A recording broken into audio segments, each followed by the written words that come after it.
The foundation of our fall economic statement is our responsible fiscal plan. Well, this was supposed to be a week about the government's fall economic statement, but then a terrorist attack that turned out to be a traffic accident and a vote against an updated free trade deal with Ukraine turned the spotlight on Conservative leader Pierre Poilievre. Where you are wrong is that CTV reported that the government of Canada was presuming that the incident was terrorist. So, yeah, that's what I said in my remarks. You're right. It was a media report. But it's citing media reports and not... Which is what I said. In the House, I said there are media reports. All right, we're going to check the pulse of federal politics with a panel of party insiders. In studio with me, Greg MacEachern, former Liberal staffer and now at CAN Strategies. Mélanie Richer, former Director of Communications for the NDP and now a Senior Consultant with Earnscliffe Strategies. And Fred DeLorey, former Conservative Campaign Manager and a partner at North Star Public Affairs. All right, gang, Fred predicted last week we wouldn't be talking about the Fez. We will talk about the Fez, but I do want to start, Greg, with the Pierre Poilievre moments of the last couple of days, because you see this as like your misplay of the week. The voting against Ukraine on a false claim that there was imposing a carbon tax to Ukraine trade agreement, and then the issue that we played there, blaming CTV for what he said in Parliament. What's your sense of where it went this week? If you had asked me which political leader would be saying the media made me do it, I would not have picked the leader of the Conservatives, who, you know, I've heard some strong language on political shows the last couple of days. And, you know, he certainly doesn't seem to love the media. Hate is a strong word. I think disdain them. You spoke earlier about how you don't see a lot of Conservative MPs on this show. You know, if I was working for one of the other parties, I'd say, great, more time for us. But this is... The phrase that I'm kind of stuck on is Chantal Hébert last night on the At Issue panel said the word lie. Was talking about a panel that she was at and it was being used. Yep. If you're going to lie about the little stuff, what are you going to do about the big stuff? And this could have been so easily handled. When big news happens, something kind of nice once in a while happens in the House of Commons where the Leader of the Opposition will stand up and ask the Prime Minister of the day, can you update the House? Easy peasy, you know, it's done. He threw in the words around terrorism, and then which, you know, were being published, but the next day he lied about it and blamed CTV. And I was sitting in my car in a parking garage thinking, I watched this yesterday in real time. I don't remember it happening that way.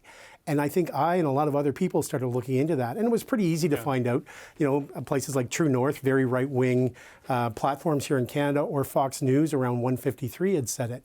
It would have been so easy for him to say, you know what, got out over my skis. It's important to be thoughtful at these times, and I got it wrong. But instead, he doubled down and started picking a fight with a young female reporter, which is what we've seen before. Yeah. And it's also supposed to be the opposite of the ads that they've run on him. Well, look, there were media reports, and it's fine to ask if it was terrorism or not. We were all asking, I was asking people that. And Mélanie, it's not asking if it's terrorism, it's the next day creating a narrative as to why you did it, which is not supported by the actual facts. Yeah, and you know, I don't have any kids, but I know we tell kids, you know, when you make a mistake, own up to it. And we especially, I think, expect our elected officials, certainly the person who wants to be Prime Minister, to do the same. I maybe had a little bit of a different view watching that clip. Pierre Poilievre, we know that he's going to have a hard time talking to women in the next election, and seeing that clip literally makes me, like, my skin crawl a little bit, right? It's the disdain to the person, the how dare you say that I could be wrong on something. That is what needs to change in the lead up to the next election for Pierre Poilievre to convince women voters to vote for him. And what we've heard for a while is sometimes he just can't help himself. I think we saw that, and it would be wise for the Conservatives to work on that so that we don't just see more of it leading into the next election. Fred, the Conservatives certainly on social media are viewing it very differently, right? They see this as Pierre Poilievre schooling a biased journalist who asked a fairly innocuous question. I thought should have expected it was coming today. How do you think it's playing in their circles? What do you think the broader implications of it all are? It's funny, as a Conservative, we have a feeling generally that the media is against us, and in many ways we can all point to examples where we see that. But there are times when maybe the tone is a little bit too aggressive, and I think that was the case this week. There's no question, though, that people do relish it within the Conservative movement, pushing back against media and doing so, and it does play. The biggest, and again, I've said this for a while now, the biggest news outlet in the country is Pierre Poilievre. He gets his message out directly more than any other outlet reaches viewers in big numbers. So he is playing to his people, to the supporters of the party, and they're seeing this and they're cheering him on and egging it on, and maybe that creates more of this, and that's why we see more of it. We saw the Apple incident from a few months ago where a lot of Conservatives really praised him for that. So I feel that's becoming an ingrained thing that they're doing, and we're going to see more, not less of it. So I wonder, an important constituency for everybody is the Ukrainian diaspora in Canada. Mm-hmm. The claim that voting for the Ukrainian Free Trade Agreement would impose a carbon tax on Ukraine says that's not true, right? And they negotiated this. They have had carbon pricing for a decade. The Ukrainian Canadian Congress has put out a statement saying they're disappointed in this. They want the Conservatives to reconsider before it goes to a third vote and thank the people who voted for it.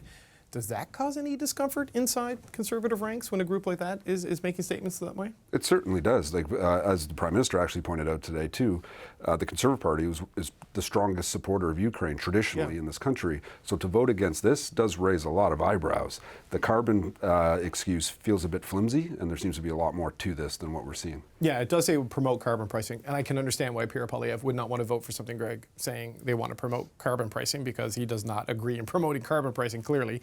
But, to have the Ukrainian Canadian Congress doing this, and then we're seeing the Prime Minister today, right-wing MAGA-style politics being imported by them, what's the play there for the Liberals? Do they really think a Trump comparison is going to work?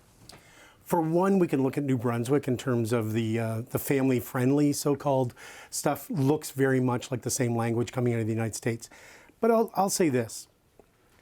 The reason why they're saying this is there are Conservatives who are saying this quietly and are concerned. I've heard this myself. There are people that are people I've worked alongside in this town for a long time who are proud card-carrying Conservatives who do not want to see a return to the Reform Party. And if you're a progressive, obviously there's not a lot of room left in this party for you. Look at how they treated Jean Charest during the leadership. But I think the reason that they're pulling on this thread was how surprising this was. When the Conservatives decided to vote against this part of the bill, it surprised a lot of people in town. And I get it. If you're late to that, it's easy for you to say, oh, the Liberals always do this, they blame the Trump thing. But take a look at the Republicans, the MAGA Republicans in the United States, and their lack of support for Ukraine. And listen, there's a lot of reasons to support Ukraine. If you're a Conservative and you just want to be focused on pro-business, our supply chains, the price of oil and gas are being hurt by this war. It needs to end. And that is a good enough reason, you would think. Okay, Fred, I want to ask you about what he said about the Conservatives, but I want to get Mélanie on this first. Do you think a MAGA Donald Trump comparison can work? Because people kind of dismiss it because it got overused, so often. But the Liberals seem to be going that way in social media, and certainly what the Prime Minister said today. Right. I think I would be maybe a little bit careful to compare to Donald Trump, just because I don't think we're there yet, and I don't think it's worked. Like when they tried to use it against Doug Ford back in 2018, that didn't work. Yeah. And Doug Ford has been a very different not politician. Even remotely fit with him. And he's turned out to be quite different, right? I think what we saw this week, though, was the Prime Minister finally say something about Pierre Poilievre, and whether good or bad, we'll see. But he was starting to frame the conversation around Pierre Poilievre. I think, to Fred points earlier about speaking to the base, I think that's fair and well, but you need enough people in the base, or you need enough people who haven't voted and who will vote. And maybe there's a path there for the Conservatives, but for folks who don't consider themselves a member of any party and who are looking to the leaders in the next election for who they want to be Prime Minister, I don't think that speaks to them. And I think you still need to talk to those folks, and doing media is a way to do that. So folks at home who are deciding who to be their Prime Minister in the next election, I don't think they would have liked what they saw this week. Okay, Fred, I know you're dying to talk about the fall economic statement, but I just had to ask you a question. On what Greg said there about there are people in the party concerned about this. Do you get that vibe, from Conservative supporters and past workers that they have a concern about the direction of the party?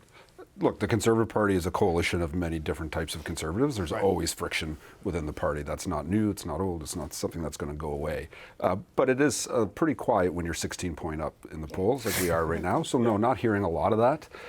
If the polls shift in the coming weeks or months, then it'll get louder and you'll hear a lot more of those rumblings. Right, okay, we got about 5 minutes, which should be enough to probably talk about the fall economic statement here. But Mel, I want to start with you because you see this as a problem, that the Liberals kind of got nothing from this week. What's your sense? Yeah, we had kind of, last week when we spoke, we had talked about how the fall economic statement was an opportunity for the Liberals to set the narrative, or to continue to set the narrative and to stick to it and to keep talking to it. And, you know, Fred said, I doubt we're going to be talking about it on Friday. And sure enough, we're only talking about it because there's nothing to talk about. We're talking about it, but I don't think folks at home are paying attention. I don't think folks at home are still talking about it. They're not being like, oh, did you see what was in the fall economic statement on Tuesday? I don't, for the most part, think people really understand what was in there, because it didn't really seem like there was a whole lot of stuff that could help people right away. Could it also be because of what happened at the border on Wednesday? It totally could. It totally could. But I think that shows the problem that this government has had to not only just respond to stuff, but be proactive on stuff, right? And their fault or world events that continue to happen, fine, but you should still be able to have a proactive message. And the fact that we're not talking about this Friday, come today, is I think a problem that the PMO and the Liberals need to fix, because they're not able to stick to a message and continue on that message. And Fred, this is your pick this week, right? That it's already old news, right? Yeah, look, the governing parties during a calendar year have 2 major days that they can control a message and really drive the narrative. It's budget day and it's fall economic statement day, and they completely missed it. There was no unifying narrative, no story that came out of this that they could be pushing for the next few months. No memorable lines coming out of it, other than, massive out of control debt and gloomy forecasts. But Funny that broke. The Liberals are usually good at, the Liberals, to your point, are usually good at countering that. Right, but there's no story coming out of this. They're not, they are beginning to punch back against the Conservatives, so they're showing us more and more signs of life on that front, but they're still not telling anyone or Canadians why they should be in power, other than they don't like the other guys. Yeah, and Greg, I wonder, this lack of narrative, because lo and behold, what did I see today? That Max Valiquette will be joining the Prime Minister's office in early December as Executive Director of Communications, responsible for a consistent narrative across all of government. What's your sense of what the challenge Mr. Valiquette will be facing when he starts this new gig? Well, we've talked about that challenge, and I think sometimes the challenge is not just communications, it's things like media relations, because I saw a lot of that during the talk about the carbon price and the heat pumps, how much people didn't really understand the program, and they were still going to press with it. But 3 things. One is, I am not one bit fussed that we're not talking about the fall economic statement tonight. If we are talking instead about Pierre Poilievre's tendency to lie and the trouble he got into this week. Also, last week, as I said, they do not want this to be a mini budget anymore. It is supposed to be a fall economic statement. And the third part is the big bulk of the FES was around housing. And the oxygen got taken up this week by the border incident, by the Ukraine vote. But the other stories were that Sean Fraser was still dealing with cities, and they were still doing housing announcements. And so the FES is housing is FES. That's going to continue to be rolled out. Mel, is there a good thing in the lack of news on the Fez? Because you didn't hear Tiff Macklem, when he had his press conference, say, I am worried about federal government spending again and its effect on inflation. In fact, he described this as potentially helpful, because there's not a lot of juice in there to jolt the economy. Yeah, and I think we probably saw a little bit of that with your interview with Minister Freeland, when she was trying to be optimistic. I think a lot of that is to keep the balance with our economy. But to people watching at home, I just thought it was a bit of a slap in the face. You can be you can hold a steady hand and also say, hey, I hear you're having a hard time, and we're working on it. And I think that's what was missing from Tuesday, and why I think we're not still talking about it. Yeah, kind of an empathy vibe was missing a little bit, I think, Fred. A lot of optimism, and I know the finance minister can't talk down the economy, and you got to point to things like foreign investment and the importance of that. But when people are hurting, they want to hear a little bit of that. We get it, and we're working on it. And she did not come close to that. She was way over the top optimistic, which is, like Melanie said, it's nice to hear, but not realistic. It's not legitimate. It's not real. Same time, we have Poilievre, the sky's falling. So I don't know if there's a middle ground that we may get to someday where someone can come out and actually tell us where we really are. Yeah, Canada is sprained. It's not broken. Sprained, It's yeah, a sprain. Maybe that's where we are economically. You know, I wouldn't want to take that into an election campaign. We're in the ice section, then we'll go back to the heat section. come summer. Exactly. Okay, Rest, ice, yeah, compression, and elevation for a political economy. All right, gang, we've got to leave it there. It's a great way to end the week every week. Thank you to Greg MacEachern, Fred DeLorey, and Mélanie Richer.